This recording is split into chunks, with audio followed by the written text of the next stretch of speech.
My name is Kate Rezebeck, and I'm thrilled to be here today to talk about three of the most important topics in the housing market. We're going to go over home prices and answer the question, are home prices accelerating? We're going to talk about supply and demand and how that is impacting home price appreciation today. And then we're going to wrap on net worth as we talk about some of the long-term financial benefits of owning a home. Now, I mentioned a moment ago that this is March of 2022, and truly it's hard to believe that it was 2 years ago to the date that a worldwide pandemic really came upon us, swept through the nation, and fundamentally changed a lot of what we do. And housing certainly wasn't immune to that. A lot of things have changed in the housing market, and I think one of the biggest things that we've seen is the change in home price appreciation. So that's where I want to start today and really reflect on what's happened over the past couple of years. In 2020, CoreLogic said that we had 6% home price appreciation throughout the year. And that's pretty significant if you think about prior to the pandemic, a more normal year of home price appreciation was about 3.8%. So 6% is really significant. And then, we all saw that continue and unfold in 2021 as we saw home price appreciation that was more than double that. So really significant home price appreciation over the past 2 years. And that is largely due to supply and demand, more buyers in the market than we've had homes available. So I want to walk through this and what it means going forward as we look at the home price forecast as well. And I think one of the best places to start is with a deep dive into home price appreciation last year. So the answer to the question, are home prices still accelerating, is yes. And we can look at this graph and see percent year-over-year price increases by month going all the way back to 2021, to January of 2021. So if we look over on the left side, in January of 21, we saw 10% home price appreciation. So year over year, from January of 2020 to January of 2021, home prices increased by 10%. And then as you can see, month over month, it really started to accelerate through the year. Now, when we hit the summer, if you see July, August, and so forth, it started to level out at about 18%. Very significant home price appreciation. But that's when we started having the conversation and we started hearing experts saying, are home prices going to decelerate, meaning continue to increase, but just at a slower pace? And the reality of it is we saw that kind of 18% hold steady for a while. And then into December and January of 2022, which we can see as the latest data we have, that green bar is showing that home prices are starting to tick back up. And that's, again, a direct result of high buyer demand and low supply. So buyers are really competing for homes, and that's causing home prices to tick up. Now, if we look at this on a state-by-state basis, this is a really interesting map. It shows changes in prices in the last year from FHFA. And this is really interesting because what we can see is that FHFA shows that the national average was 17.5% home price appreciation last year. Now, some states were higher, some states were lower. You can see that across the board. But the reality of it is we didn't have depreciation in any state. Home prices were rising throughout the country. Again, a direct result of supply and demand. So where we can break this down even further, really interesting if we look at the past 5 years. National average over the last 5 years was 54.5% home price appreciation. So as inventory is low and buyer demand is high, this is what we are starting to see year after year, is increasing home price appreciation. And that really exploded in 2021. But if you look back at the last 5 years, home price appreciation has been incredibly significant. Now, where this gets even more interesting is if we look at the past 30 years. So changes in prices since 1991. If you go all the way back 30 years, national average is 258% home price appreciation. That is massive. So this becomes a really important conversation as you have clients who are saying, Is now a good time to buy? Should I buy a home? Am I buying at the top of the market? Is my home investment going to be a valuable one? And if we can go back 30 years and we can look at over time, I would ask the question, if you could go back and buy a house in 1991, would you do it? I think looking at this data, the answer is clear. Home prices have definitely appreciated in value and been historically a very strong investment. And the question becomes, as people are trying to decide, but what's the next move going forward? What's going to happen throughout the rest of this year? We have to look at home price forecasts for 2022. And this is a chart that we like to show a lot because it averages out what the experts are saying. And we follow 7 key entities who forecast out home prices through the rest of the year. And when you average those together in the green bar, you can see they are projecting roughly 6.1% appreciation through the rest of this year. So CoreLogic is on the high end with 9.6, Zelman's on the low end right now with 3%. But the reality of it is all of the experts are saying that home values are projected to continue increasing throughout the year. And that, again, a direct result of supply and demand. And the reality of it is we are likely going to see these forecasted in an upward direction going forward as we continue to have low inventory on the market. There's a nod towards more sellers coming to the market this spring and more new construction, and that could all ease some of this home price appreciation as more inventory is available. But what we're seeing is experts are all projecting home prices to rise. So I want to stop here for a moment and talk about supply and demand, because you've heard me mention this several times, that the inventory and the supply and demand balance is really what determines where home prices go. And I think this next graph is a really good foundational element to start that conversation. And this is how the market impacts, or inventory impacts, home prices. So right now we are squarely in what you would call a seller's market. We've all heard this, we've all felt this. And that's what you can see there over in the blue bar. Essentially, it means more buyers in the market than homes available for sale. They're competing for homes, that's driving prices up. That's the general law of supply and demand. Anytime there are more buyers for an item and there are people selling that item, prices will rise because people are willing to pay more for them. Now, a neutral market is where this kind of balances out, and a buyer's market is where there are more homes available than buyers interested in purchasing them. So that causes prices to decline. So we're in a seller's market today. And I think, the question people want to know is, what does this mean from a listing perspective? When we look at the number of listings in the market, we've heard that inventory is historically low, but what does that really look like? So I'm going to show you right now new listings, and they are actually falling dramatically right now. This is a look at 2021 month by month, new listings coming to the market in thousands. And what you can really see over on the right side is October, November, December, listings really started to decline once again. So not as many listings coming to the market towards the end of the year. Now, this is pretty typical for the housing market because we generally see listings softening in the winter and then picking back up. And you can see that, they're definitely followed that trend over the past year. So that brought us really to this historically low inventory. And what I'd like to show here is that active listings are also dropping again. So what we have again, October, November, and December, active listings falling towards the end of the year. And this means that homes are selling just as fast as they're coming to the market. So buyers are in high demand. There aren't enough homes on the market. They're not staying on the market. They're not staying active as listings because they're going into pending and sold so quickly.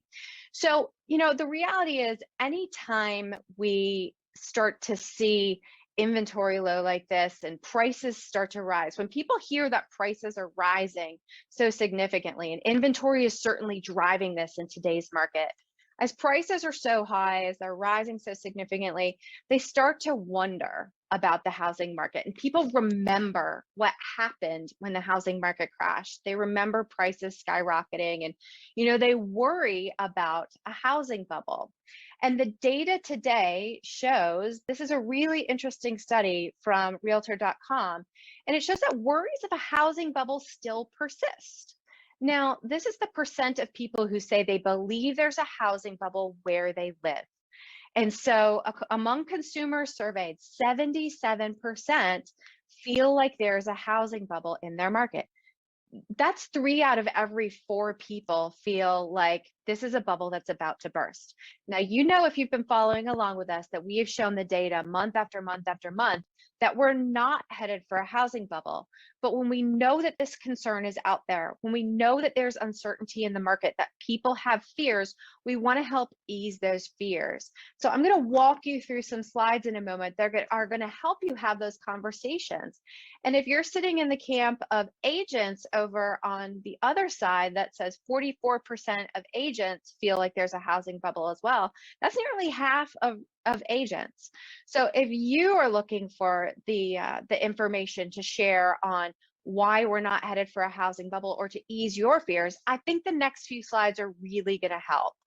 So what I want to do here is really paint that picture from an inventory perspective, a supply and demand as we're talking about today. And this next slide shows that inventory of homes today is nothing like the last time. So this is month supply of existing homes for sale in December of each year. Now you can see on the left side, the 4 years of the housing crash, and on the right side, the past 4 years. So let me break this down for you.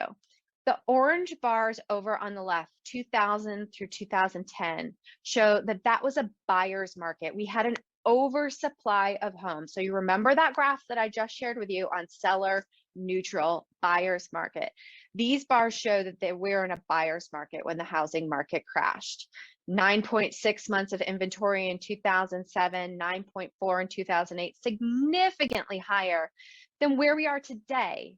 And today you can see is the right side over in the blue bars, 2018 to 2021. So even in 2018, when we had 3.7 months of inventory in the market, that was significantly higher than where we are today at kind of record low, if you'll say.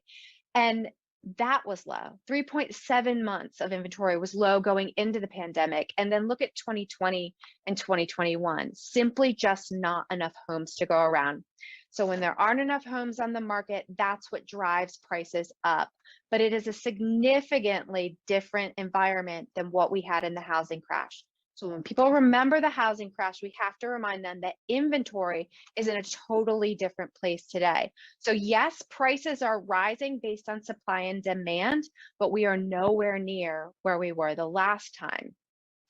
Now, the interesting thing about this as well, I told you I wanted to walk you through buyer demand as well. So take a look at this. We hit a record high, a 15-year record of existing home sales in 2021. So this is the number of existing home sales from 2019, 2020, and 2021. You can see 2019 was 5.3 million sales. We broke that record in 2020 at 5.6 million, and 2021 just crushed that with 6.1 million homes sold in this country. So what does that say? That says buyers are out there, they're looking for homes, they're purchasing homes, and they're actively in the process. So we have high buyer demand, we have low inventory, significantly different fundamental than where the housing market was when the bubble burst. And the truth is that the people who are purchasing these homes can afford them this time. And I say that because I want to share this data here that shows, credit scores are nothing like the last time either. This is the volume of loans in billions with a credit score less than 620.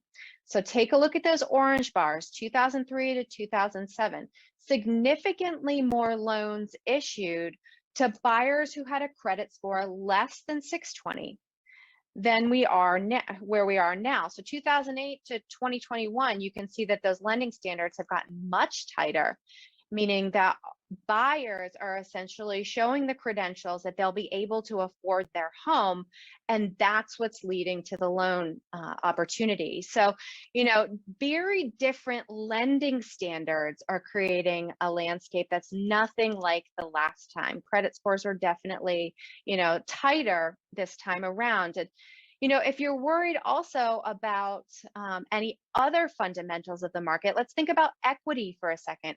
Homeowners have significantly more equity today, so they're in a much better financial position as homeowners in this process. And if you're worried, or you have clients who are worried about a foreclosure crisis, I encourage you to go back and look at the data from our last monthly market report on the forbearance and foreclosure update that we gave, because the data simply shows that we're not headed for a foreclosure crisis.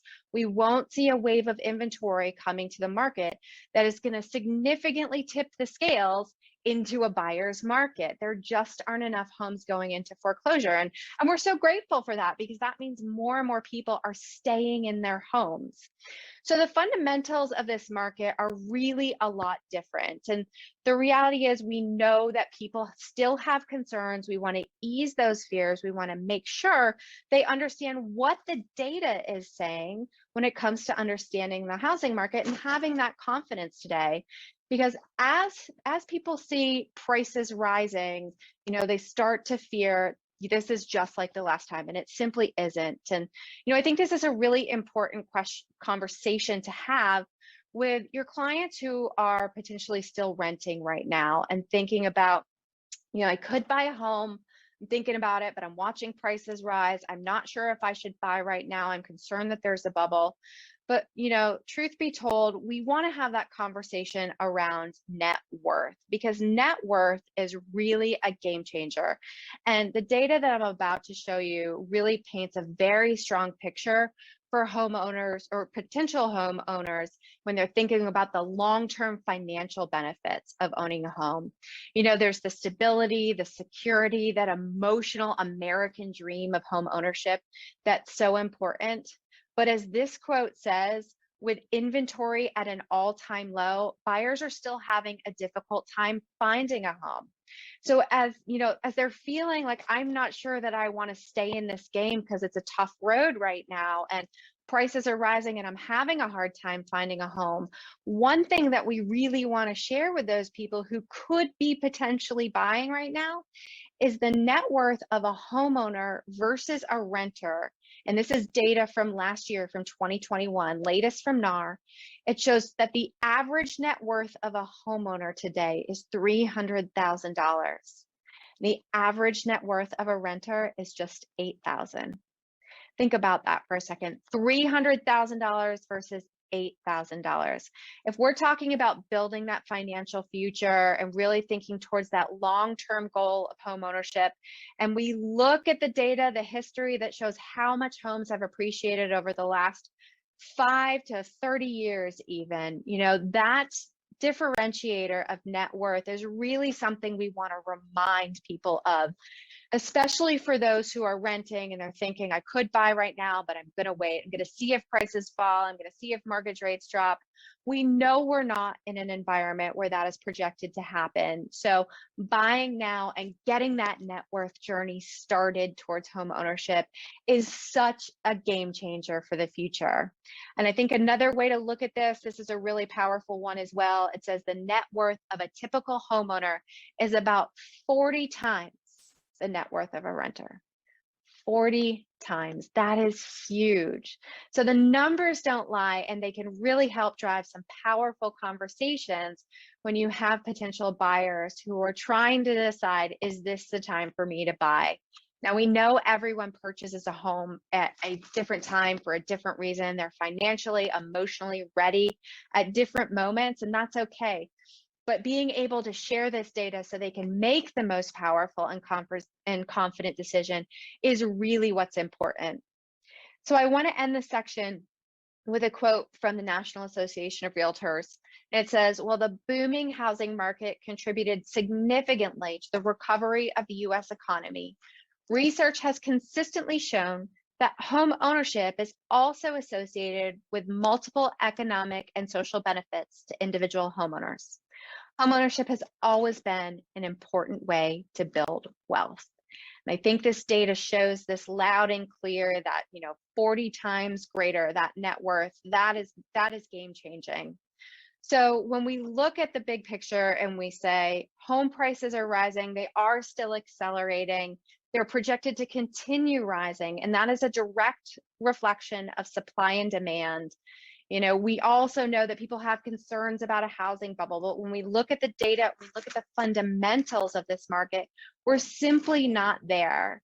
And when we think about, the concerns that potential buyers may have as they look at all this data, they look at those rising prices, they feel those rising mortgage rates, they feel all the feels, getting back to the stability, the security, the American dream of home ownership.